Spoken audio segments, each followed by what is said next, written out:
This is the Sons of Bud podcast, episode 1.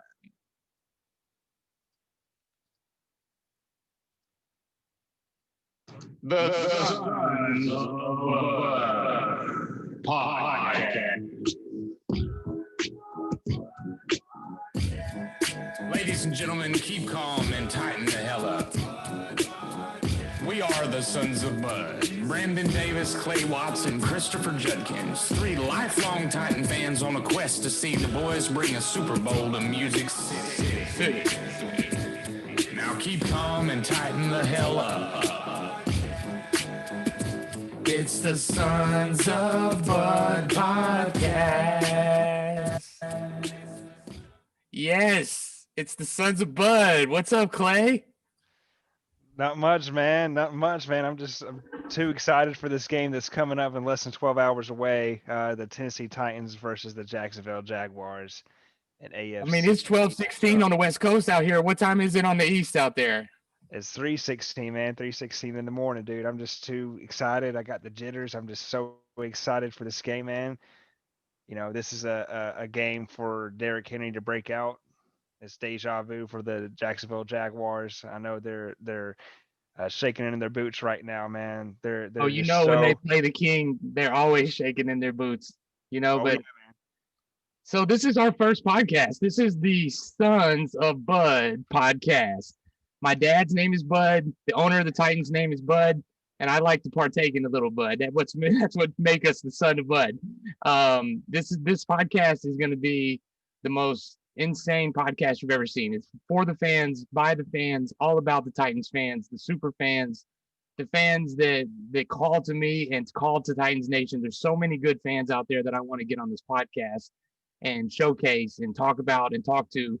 And one of them is you and Brandon and me. We're all Sons of Bud. We're all going to get to know each of our stories and how we became giant Titan fans and things like that. And each week we're going to bring a little interesting take, talk about the game, bring some predictions and stuff like that. We're antsy and we're ready for this Jacksonville Jaguars game tomorrow. It's a divisional game, and as you know, those games can often be setup games, and occasionally the Titans are known to look past some of these lesser teams. And you look at Cleveland last week. Everybody expects us to go out there and roll Cleveland. We ended up in a dogfight from the beginning, in a mess with the 4th and 1 we couldn't convert with D Hen that just sent it down the rabbit hole. But what are you seeing tomorrow as far as Jacksonville? You think we're gonna handle business out there? I absolutely think we're going to handle business, and but I still feel like even at a 1-11 team, that this is not a team to take lightly. They're the Jacksonville Jaguars, and I would say that any AFC South matchup, is going to be a tough one. It's going to be very physical, and I just don't. I want to, rewind a little bit. I don't want to discredit the Cleveland Browns, who are 9-3 for the first time since 2007. The Cleveland Browns are just not. They're an up and rising team. I feel like they have some young and raw talent. I feel like that. The Cleveland Browns over the past decade or so have been one of those teams that have been taken very lightly. They've had a carousel of quarterbacks over the past 10 years or more.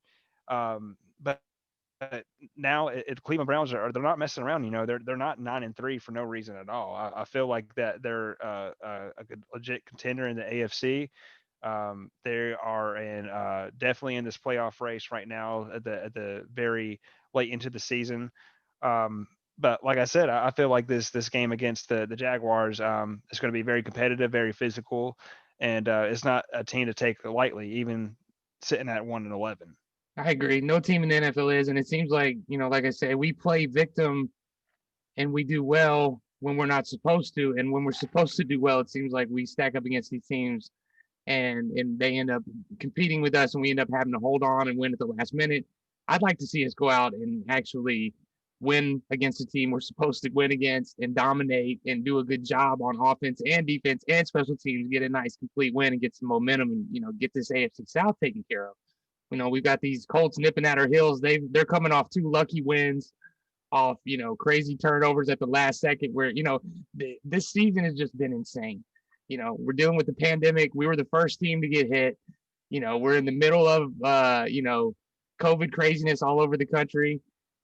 after the adversity the team's been through last week, I totally expect them to rise up, because it seems like, one bounce back, we get back some momentum each week, and we end up coming back and, building our team character and getting a little bit stronger, and then we end up letting ourselves down.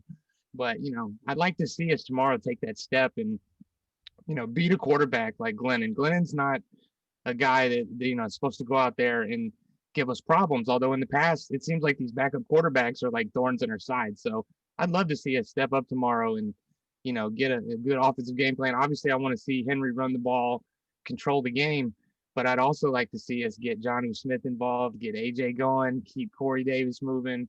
Like to see the offensive line continue to play well. I want to see the offense cook tomorrow. Absolutely. And talking about stepping up, I feel like that a lot of our practice squad members and have really stepped up in the absence of our main starters. And, Borders has been placed on injured reserve yesterday, and Kareem Orr has been Pittsburgh. called up to the ranks. Yeah. And, I feel like that Kareem Orr, I feel like, in the past that his name has been called in a positive note. So I expect him to be making some key plays tomorrow against this very speedy Jaguars wide receiver corps. And also we have to very take very James Robinson's very seriously, because he's third in the rushing in the league right now. So that's something that we also have struggled in the past. Last week against the Browns, like I think we did a really good job containing Kareem Hunt and Nick Chubb. So I feel like we have the right pieces right now. We are riddled with injuries right now. There's Chris times when the Jackson. run defense looks good, and I think there's times when they look like Swiss cheese too. I'd like to see them have a nice, game tomorrow against a really good running back. He is, build some continuity. It's going to be tough with Tart being out with the suspension for stepping on the Cleveland Browns player. But Yeah. it's going to be Simmons time. It's been Simmons time all year. It's become Simmons' team. I think he's the guy that the guys build their energy around. He's as we move forward in this Titans team in the future, Simmons' leadership role is going to become more and more. He's gonna step up more and more, become more of a guy that the guys rally around. They're going to see how he plays, build off that momentum. So I'm hoping for a huge game from Simmons. We're always counting on Landry and Simmons this season because our defense we need help.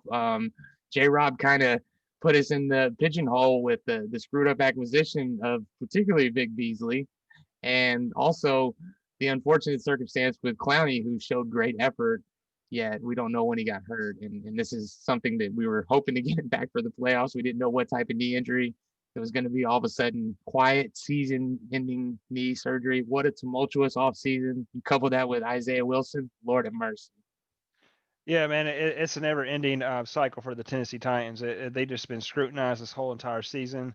It seems like they haven't been able to catch a break, but at the same time, the Tennessee Titans sit at 8-4, and they could have easily been, 3-8 right now, or who knows? Like, but they have overcome many obstacles. They have won many games that they were doubted to lose. In spite of being the Uh, worst third down team in NFL history, percentage-wise, I believe, Absolutely. at this moment, which is astounding.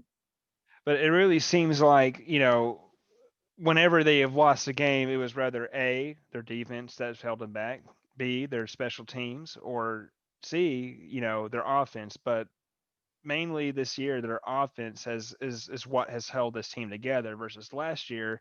I feel like the defense is what held the team together, in the earlier part of the year. I mean, in the later part of the year, it was Derrick Henry leading the team. I mean, it was Derrick Henry's team, and he is the face of the franchise. And this time of the year, this is when Derrick Henry breaks out and has these 150 plus yard games.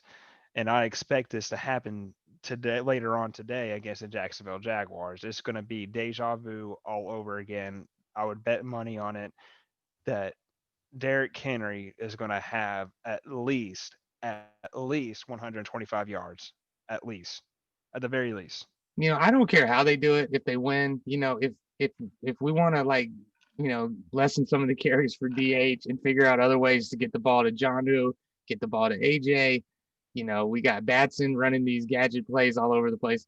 But of course, our team runs, feeds, eats, and sleeps off Henry. And I always say you can watch Henry at the beginning of the game, watch his first couple of carries. You see how he does.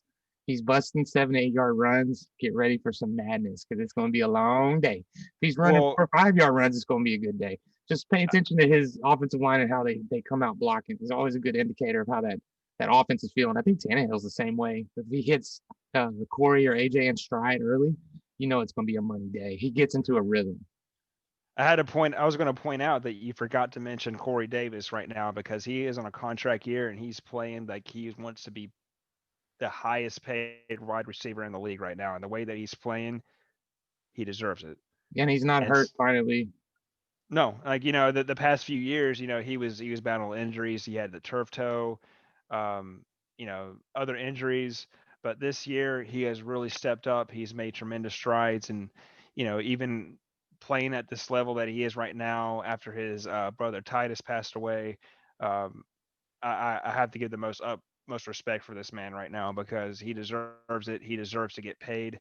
I think Titans need to do everything in their power to keep him signed. I know they are I agree. faced with a lot of free agents or a lot of players playing on their contract year right now. You're talking about John Smith, Daquan Jones, Khalif Raymond, Corey Davis, Desmond King. The list goes on and on. It's a huge list, but I am hopeful that I hope they keep everybody. I mean, honestly, with this team that they have right now, I feel It's like going to be there's just impossible to keep everyone, I think. But yeah. I mean, there's going to be some people that are lost, but you think about our defense last year and the previous years, and they had leaders like Jarrell Casey and Wesley Woodyard and Logan Ryan, and all those three were lost over this offseason. And I but feel we like got that guys to has, replace them as leaders too. Simmons, yeah, Jayon, absolutely. and Adoree Jackson healthy. These guys were all going to step into those roles. They're all young men But that these guys are very young, and I still feel like they're learning. I think they're just tremendous players. But if you think about Wesley Woodyard and how much of a leadership impact he had on this team. He was just tremendous like a dad of the defense. And of course, we had a defensive coordinator and Dean Pease. Um, so there's a missing lot of pieces. pieces misses with the defense this year. And you think about Adoree Jackson has not played a single snap this whole entire season. Um, I feel like that just has made a dramatic impact on the defense, but at the same time, I feel like our defense has stepped up to the challenge in most cases and have overcome many obstacles. I feel like a lot of these games. There's been several games that we could have lost that we've won, but they stepped up, made the adjustments. And you think about the Browns last week. Second half, the Browns only scored 3 points, and we scored how many? Like almost 30, right? Like 28. I forget how much it was, but anyways, like I feel like the defense, like we're just missing some of those that key leadership roles and of course, like we're missing some key pieces, like in Dory Jackson and whatnot. But um, I feel like we have a legit chance to make a strong run in the playoffs. The only thing that scares me at the playoffs is Patrick Mahomes, and you know, so Yeah, he scares everyone.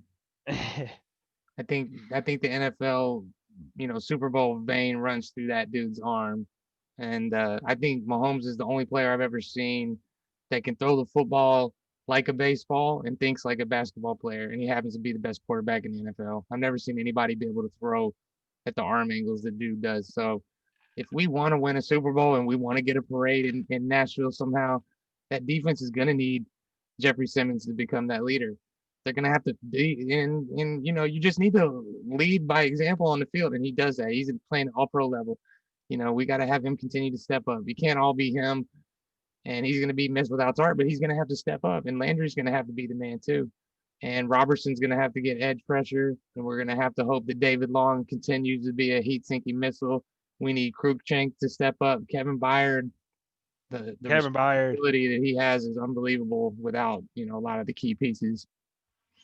I'm just waiting for Kevin Byard to just to have like a bounce back game. It just seems like that nothing has played in his favor this season. I mean, you think about like how he led the league in interceptions for the past couple of years. It seemed like for over half of the season, and this season has just been totally different. I mean, like I said, we don't have a defensive coordinator, and we don't have those key leadership roles that we had in Wesley Woodyard. I'm not saying that anybody in our on our defensive side of the ball is not a leader. You think about Kevin Byard being nominated to be the Walter Payton Man of the Year. So He's a I mean, great leader. He's a good man. he's absolutely a great man. He fed many families in Nashville during the holidays, and so I have the utmost respect for that. And but it just really seems that like it's very easy to blame the defense that from our woes this season, but I feel like that everything can't be placed on them. There's been many games where they haven't played well, where the offense goes 3 and out, 2 or 3 drives, and the defense has been on the field for Yeah, twice they've as been long. exhausted in most of these games, and it's they can't get off the field on third down, and then they let these teams get these huge drives. And it seems to be a continuation of seasons past in Titans lore. And the same thing with the defensive backs giving up too much cushion. This goes back to Ronaldo Hill and, and these guys that we used to throw out there. With Cortland Finnegan, he'd be the only guy that could cover out there with Ronaldo Hill, and I remember Ryan Mouton, and I love these guys, the history of this team, but it's been a long, tough road, with the defense and some of the struggles since the days of the Greg Williams dominating, rotating, front eight defensive line packages that we used to have. We used to keep guys fresh like bulls, and now it seems like we only got three guys that can rush the passer, and there's some deficiencies, obviously, but I think we can't discount also the fact that our coaches know what they're doing too. Like we say, there's no defensive coordinator, but give Raves a little bit of credit. Maybe he has a master plan. Maybe he's going to bring Pease back next season. Maybe he knows what he's doing. Maybe he's waiting on a certain guy that he knows that he can bring in from the college ranks and let people see. Well, I don't know what his master plan is. I don't know why he didn't hire a coordinator. He did bring in a former NFL head coach in Jim Haslett, and he also has Shane Bowen, who, as far as I understand, he's the next man waiting in the wing to take that sort of responsibility. And he's been in the media a lot. So you got three guys that understand defense, and they. I don't know what magic formula Pease had that was so special. I do realize he's a genius, but it does make a huge difference. But for us to just make the assumption that that it's all on not having the defensive coordinator, you got to be involved in the NFL life to understand, and we'd actually need to talk to some of these players to figure out how large of a deficiency that is. Yeah, and you think about like how much of an impact that Dean Pease had on the defensive side of the ball. Um, Correa, who was a player for the Ravens while Dean Pease was the defensive coordinator, came down to the Titans after Dean Pease was came as a defensive coordinator for this team, and then after he departed, Correa's participation with the team on the defensive side of the ball had dramatically reduced after the failed experiment with Vic Beasley and Jadavian Clowney. But I don't want to discredit Jadavian by any means because I feel like he made his presence known every snap on the while he was on the field. Vic Beasley is another story. Um, Probably the yeah, worst free agent acquisition in Titans history, I would imagine. We've had absolutely. some But tragic ones where guys got hurt, like David Givens, blew his knee out right after we signed him or something, but that wasn't his. This dude just, I think Vic was hurt too. Something wasn't right. no, something was right, and he didn't show up for the first 10 days of training camp, and then once he actually showed up, he failed a physical. So, you know, like I said, I'm not the one to judge and to make assumptions of what happened or what did not happen, but obviously it just didn't work out, and I think J. Rob took ownership of that, and that's the reason why he cut him. And And that's also the reason why he's still not signed with the other team right now. I feel like so. Well, I thought he signed with the Raiders practice squad. The Raiders practice squad. Okay, that could be. I feel like you're right on that. Um, yeah, I didn't read up too much about that. I just hate that you know it didn't work out because Yeah, he is a valuable pass rusher and with his resume. Um, but it just sucks it didn't work out with us. But you know that's just how it is in the NFL, man.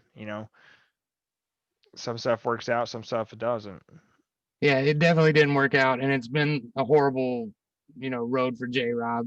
Not to, mention all the pandemic stuff our team went through, and I don't want to say I feel bad for J. Rob because he's a professional. He's got a job to do, and he needs to be held accountable too. So we can't just sugarcoat some of this stuff. But that being said, we're in first place, and we play Jacksonville tomorrow, and I think we're gonna win probably at a score of like 29-17. Is what I'm thinking. Titans over the Jags.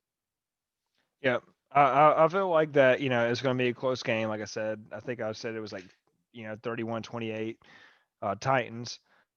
Um, but we have 4 more games in the season left, and half of those games is AFC South division games.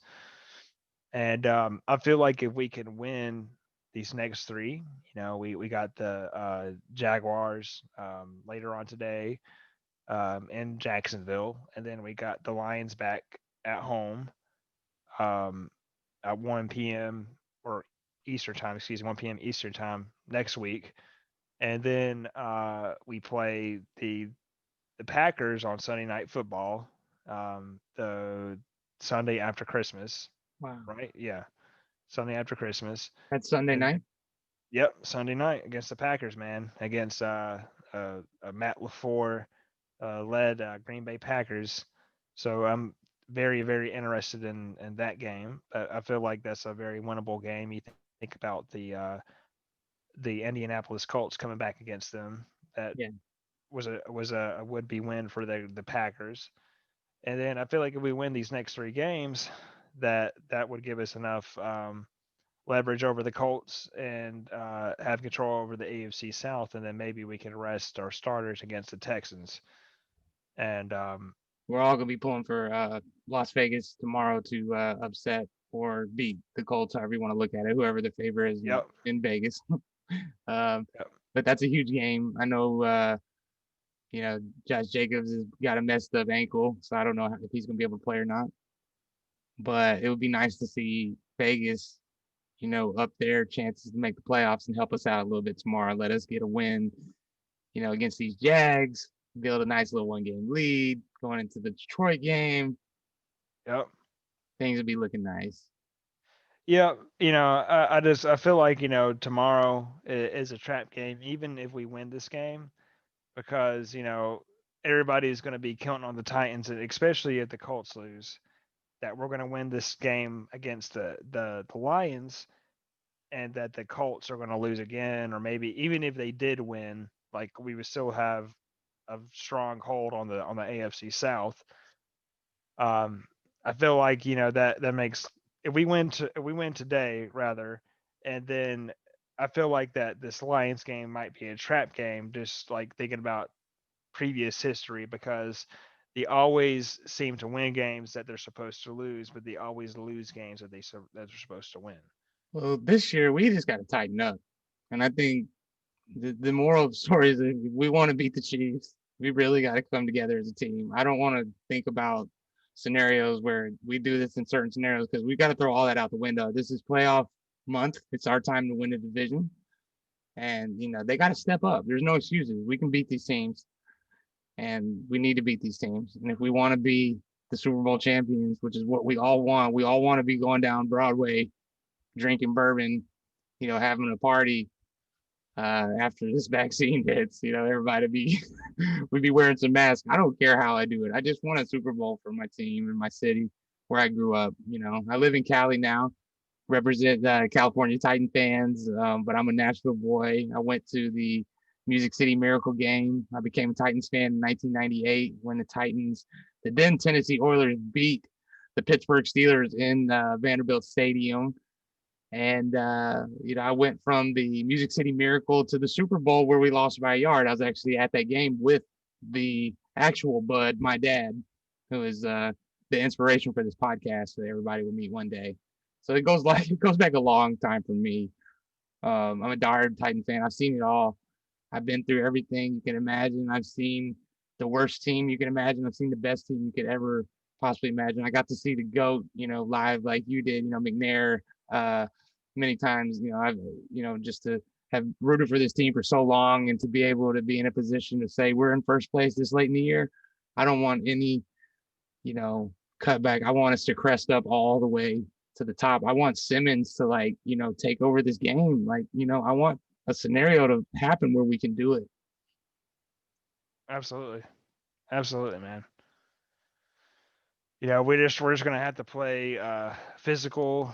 We're just gonna have to, run the ball down their throat. We're just gonna have to control the clock.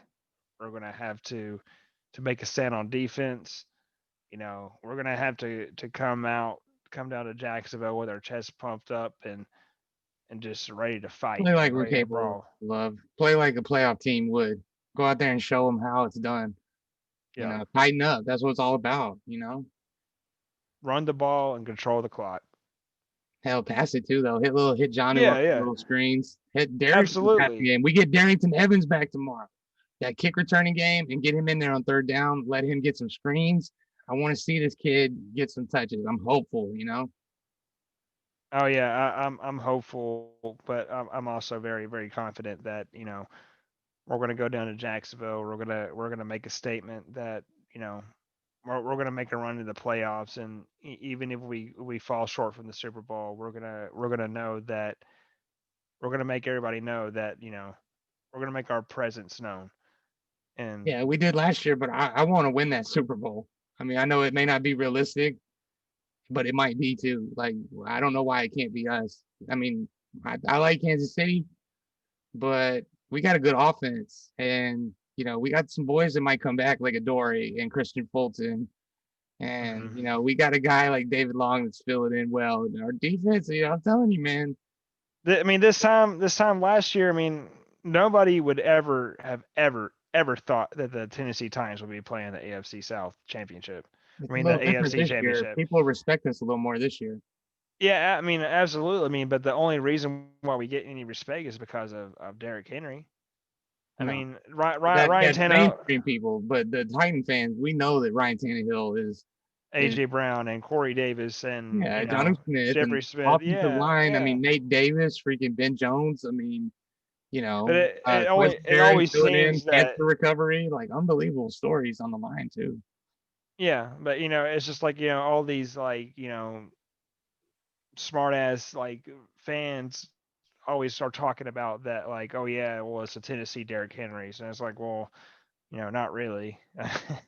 No, That's you're just right. That's all they know about because we're a small market team, and a lot of people, unless you're, you know, hell bent on learning about the NFL and knowing everything, it's tough to follow all the teams. You got to really follow the game to be able to, stay abreast of everything that's going on with these teams. But I have a passion for it. It's like I got my PhD in watching this stuff somehow from the time I was, 5 and 6. I've been watching NFL. I'm 38, and man, I love it. And I live for Sundays. And if the Titans don't win the Super Bowl, I always flip over to the next game, and I'm like, oh, well, thank God, at least we got the championship next week. But I want that Super Bowl more than anything. I want it for my dad. I want it for my city. I want that 1 yard back. I was at that game. I got to see Kurt Warner hit a crazy 50-yard fluky play down the sideline, to hit Isaac Bruce for that touchdown. It was so heartbreaking too. That defense was amazing. So I've been through a lot, and I want to get it done, and I want to figure out a way to get this organization in tune, and I want everybody to get on the same page, and I want to eventually interview the daughter of Bud too on this podcast, Amy Adams Strong. Real quick shout out to the best owner in the game, because we didn't really get to talk about the Sons of Bud in the beginning too much, but we all know that the Sons of Bud it's Also means that it's the possible. sons of Amy. Yeah. Yeah, So I mean, it's possible because of her though. Like this podcast, like the freedom of this fan base, the way that she interacts with the super fans, like Titan Man, and she loves seeing all the California Titan fans. She always gives us a shout out. And she's like the perfect owner, you know. She makes me proud, and that's why I'm excited about what we could do with this podcast when we get going and rolling. And this is just the first episode. and I feel like she's like mainly responsible for bringing an NFL draft in Nashville, and I think that she's going to be mainly responsible for bringing a Super Bowl, an actual like Super Bowl that's played in the Tennessee Titans stadium. Yeah, So I just like I have the utmost confidence in she'll her. either get a new stadium built or she'll renovate the one we got to make it possible. If she, once things get worked out in this economy and reality, right now it's a little strange time, but Absolutely. yeah. But we love our Titans. We love our team. We're passionate. We're going to be bringing different fans as much as we can and as often as we can. The super fans that are in the Titans fan base that we want to learn about and learn about their story and their passion. So this podcast is about the fans and for the fans. And if you're a serious you know football person that doesn't want to hear about the Tennessee Titans, this is not the podcast for you. This podcast is about our team and our love for our team and our love for our fans and our love for our city, and the fact that we have a really good fan base of good people, nurturing people that want to make a difference in the community. We're not just some trolling fan base that we got good people in our fan base. Like we're like real family, and I can't wait to get Mitch T. Perkins on. He's going to be one of our probably the first guest on our show in history. After this Jags game, we're going to set up a Mitch T, the great one interview, and I can't wait to learn about Mitch's psyche and what makes him passionate. I want to learn about what makes these people passionate about Titans football. Absolutely, man. These guests that we're going to have, and we're passionate too, and we could talk about it all day. But unfortunately, Absolutely. I think we're going to have to get you some sleep out there, Clay. It's getting late, and it's been Yeah. a wild first podcast. Probably a few errors, bumps, and glitches, but we're going to tighten this thing up. That's what it's all about. I mean, nothing's perfect. You'll see tomorrow that it's going to be a fight like it always is, but we're going to tighten up. You know what I mean? Absolutely, man. I'm always tightening up, dude. Like no matter what day it is of the week, man. I'm ready to ride or die for this team. I'm ready for Tennessee to bring home a Super Bowl to Nashville, and yeah, I just love these people. They just seem to shock and on me every single day, man. All right, baby boy. Well, all I got to say is tighten up. Tighten up, baby, dude. And y'all hang in there. We're going to get this win, and we'll be coming back at you next week with the Sons of Bud podcast, episode 2. It's going to be exciting. Clay, I hope you have a good night. Absolutely, man. All right, blessings and tighten up, baby boy. All right, tighten up, man. Tighten up.